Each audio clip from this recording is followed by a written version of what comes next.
আসসালামু আলাইকুম ভিউয়ার্স, কেমন আছেন?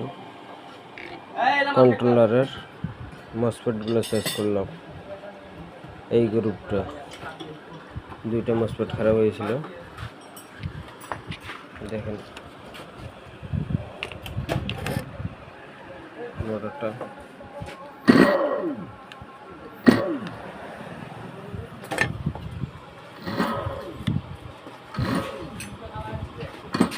দেখেন কত সুন্দর ঘুরতেছে মোটরটা। এখন আমি ডাইরেক্টই করব।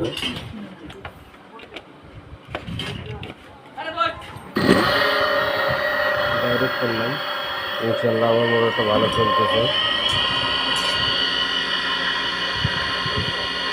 চার্জার এই মসফেটগুলো চেঞ্জ করলাম। এটা G1 খারাপ ছিল, আর 100 ওহমের একটা রেজিস্টার খারাপ ছিল, চেঞ্জ করে ইনশাল্লাহ ওকে করলাম।